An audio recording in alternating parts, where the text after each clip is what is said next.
But I mean, you know the opponent's not holding cards, and everything is out on the table for both players. So Brett just has to pretty much put himself in the best position to win, which is removing the board, which he almost certainly has guaranteed lethal if he's able to get to the next turn. Yep. And now there is burnouts. There is also still the flame strike out. That's not a flame strike, but it is a fireball.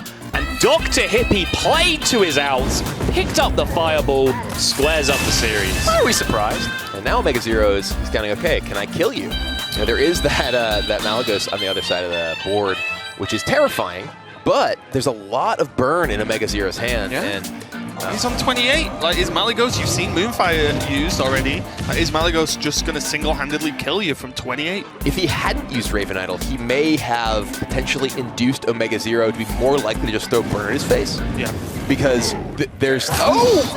Okay. All right, well, that is a big damage Fireland Portal with that Doom Guard. Decided that he liked T-Rexes, and I'm like, I'm going to be a hipster kid. Wow. I'm going to like the different dinosaur. You were a hipster before hipsters were even a thing. I was like 5 years old. How long ago was that? A long time. Okay, I'm done. Oh! Oh, dear. Did he lock? That is a... Oh, my. That's a weird interaction here. Now, Diane, he has kind of turned off his hero power because he got... That's the Spawn of Shadows, I believe is the name of that card. It's a big deal. Well, He got 5 extra damage that he oftentimes just won't get. and here comes the brawl from Jason. This is super important. That's not what you want to see at the outcome of the brawl. And the Tank Master. He's got the opportunity to go for it. He He's is going to got go to. for it. He does get the Devil Sword, which is still fortunate for him. You know, Yes. it at least hits the right target.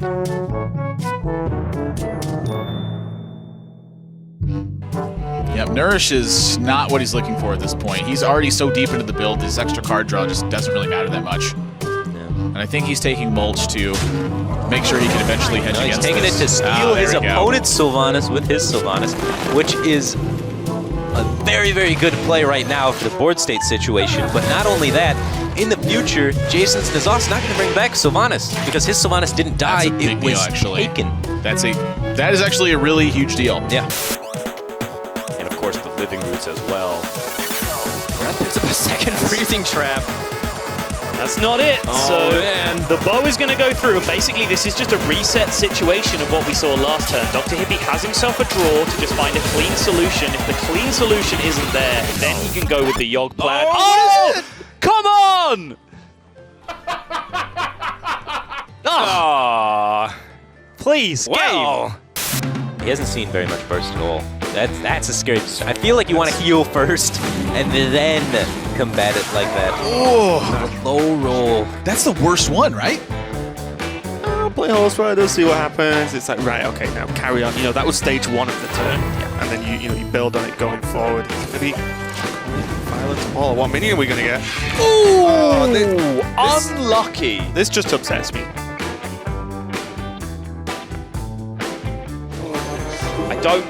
He needs 2 shots to hit 1 minion here. I mean, otherwise he's just going to be in the world of hurt. There's 4 power on board. There's 4 potential more with the Flame Flame Tongue. Waker go! He needs a double hit. Doesn't get it. That's not going to be it.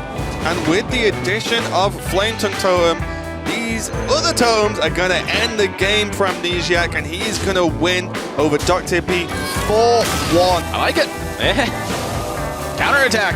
Yeah, so now he's going to be able to set the Spirit Claws up and start punching the face, set up for the Ragnaros lethal next turn. Hot me out. That's actually really important, too, because that protects the Azure Drake from the second trap. explosive trap to get through the damage. He doesn't need the Azure Drake damage. That's but... caster vision, but it's there. Leroy drawn for Hot me wow. out. You know, he had a lot of cards in his deck that allowed him to finish this game, but Leroy finishes it in the best fashion. Yeah, that's certainly the spectacular one. He's also dead to another War Axe as well, so there isn't just Brom he's dead to, so maybe that adds to the consideration of killing off the Ghoul, and it looks like he is going to do it, and he'll just try and reduce down the outs he has available to him. Tice may never know how that's close gonna to be game. Yes, he will. The slam on the Gromash comes through. It's Handsome Guy that's going to push himself back into contention for the BlizzCon spot. but spare a moment, of course, for Tice, one of the most popular players in this tournament. Not when your opponent's playing Ragnaros. This gives Jason Zhao the 50-50 for lethal here. It's basically lethal either way. Either he hits the Ethereal Peddler and there's no presence from Cydonia, or he hits Cydonia and we go to game number 3. Wow, what a beating in the mid-game. Yeah. Actually think that hitting it still was good, because now the Ragnaros takes out the cat trick token here. There is some win potential for Jason. It's just going to be close. He's got to hit perfect the rest of the way. He hits perfect, so he's still in it.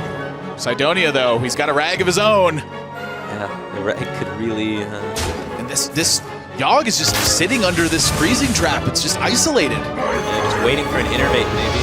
Or even with innervate, you can't break the mana. Look at Jason, he's like, ugh. Oh. That's going to do it. Cydonia going to put himself on the board. I mean, this Ragnaros shot can end the game, but also can miss. So 1 and 3 to end the game right now for Chonsu and go up 3-0. It takes out the Booty Bay, which is a good target. Yeah, but if BB Gungun's able to draw something pretty significant to remove... Oh, Mirror Image is really useful! That is huge.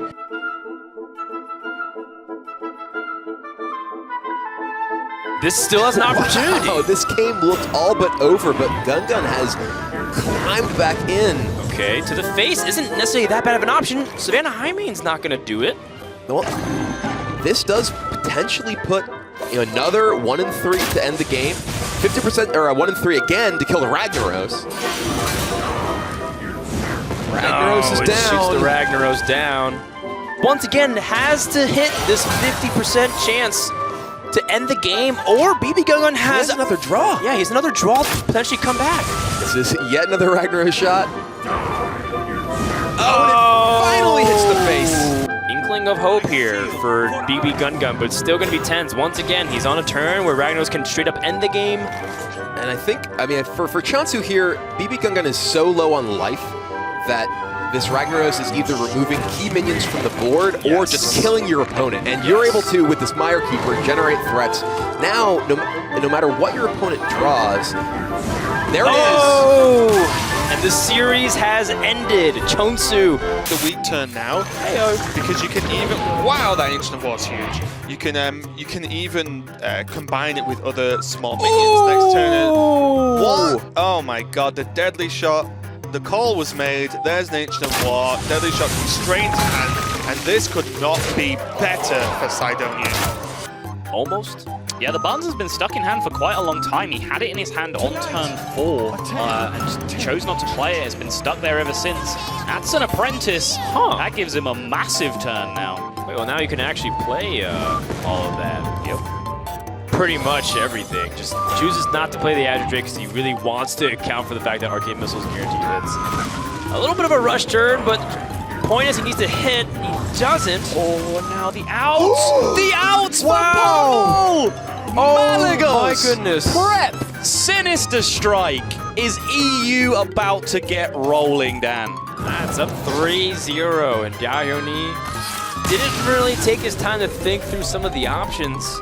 So neither shield block's been used, but still, it's 24 damage on the Canoe. That's not the game plan. He's already drawn cards. If that gets disrupted, he's dead. He's all in, it looks like. He's going for it. All in. 24 damage is coming from Cthulhu this turn. And Hot Meowth currently does not have a way to swing this. Pavel, he says, if you've got a perfect range in 4 cards, you've got me. The brawl is absolutely huge. Yeah, I would like to see it. Well, it's 33%. I would like to see him think about that for a while as well. Brand's going to win. A few moments later. He's got 2 extra Cthulhus. He just wants to find them. Yeah. Having an extra Cthulhu is a pretty big deal. There's the Doom Colors that will add a Cthulhu to the build for Pavel, but it's another Execute gets drawn. There's the Cthulhu comboed with That's the brand. 36 damage. Yeah. Absolute monster. Life total switched around pretty quick. Well, Pavel's still 51. Yeah, I mean, he's still got a lot, but it's starting to close the gap anyway. Yeah, he's got to find the Cthulhu. He's got to have it stick. Hot Meowth's hand will not let it stick. This game is over. Hot Meowth's going to take this. It's going for much. Yeah, just as the removal. As long as he holds on to this removal, there should be no way that he can lose this game. Oh my gosh. Here's another 36 damage Cthulhu. There are no longer any hot meowth Cthulhus. Yeah, we got them all out of the way.